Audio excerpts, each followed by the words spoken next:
नमस्कार, आप देख रहे हैं भारत टाइम्स न्यूज़ और मैं हूं आपके साथ कंचन। जामुड़िया के केंदा इलाके में एक बार फिर से भू धसान की घटना घटी। इस घटना से लोगों में दहशत फैल गई है और एक बार फिर पुनर्वास की मांग जोर पकड़ने लगी है। आज भाजपा नेता जितेंद्र तिवारी केंदा पहुंचे और उन्होंने वहां पर लोगों से मुलाकात की और ये जानने की कोशिश की है कि लोग किस दहशत के साए में जीने को मजबूर हैं। इसके बाद पत्रकारों से बात करते हुए उन्होंने कहा कि ईस्टर्न कोल फील्ड्स लिमिटेड द्वारा अवैज्ञानिक तरीके से कोयला उत्खनन करने की वजह से इस तरह की घटनाएं घट रही हैं।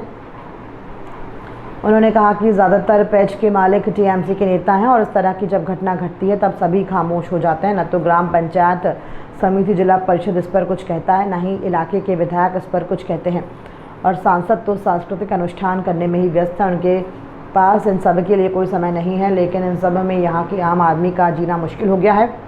वो हमेशा मौत के साए में जी रहे हैं। उन्होंने कहा कि यहाँ के लोगों ने गुहार लगाई थी कि वो यहाँ पर आए। उनका ये ख्याल था कि सत्ता पक्ष के नेता यहाँ पर आएंगे, लेकिन वो नहीं आए। इसलिए आज वो पुलिस प्रशासन से बात करके यहाँ पर आए हैं और लोगों से मिले हैं। उन्होंने कहा कि जिस तरह से यहाँ पर लोग हताश हो चुके हैं, उनके मन में अब कोई आशा नहीं है, क्योंकि कई बार इस तरह से लोग आ चुके हैं, आश्वासन दे चुके हैं, लेकिन कोई फ़ायदा नहीं हुआ है।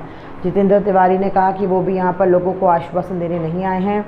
ये एक लंबी लड़ाई है और अगर यहाँ के लोग उनके साथ देते हैं तो इस लड़ाई के वो अंत तक लेकर जाएंगे। उन्होंने कहा था कि मुख्यमंत्री ममता बनर्जी ने इस बात की घोषणा की थी कि सरकारी ज़मीन पर रहने वालों को पट्टा दिया जाएगा। अगर ऐसा है तो ईस्टर्न कोल फील्ड्स लिमिटेड की ज़मीनों पर रहने वालों लोगों को अब तक पट्टा क्यों नहीं दिया गया है? अगर उनके पास ज़मीन के कागजात होते तो इन घटनाओं के बाद उन्हें सरकारी मुआवजा मिलता। ईस्टर्न कोल फील्ड्स लिमिटेड का कहना है कि जो लोग पीड़ित हुए हैं उनके पास कोई सरकारी कागज़ नहीं है, इस वजह से उनको मुआवजा या पुनर्वास मिलने में समस्या उत्पन्न हो रही है।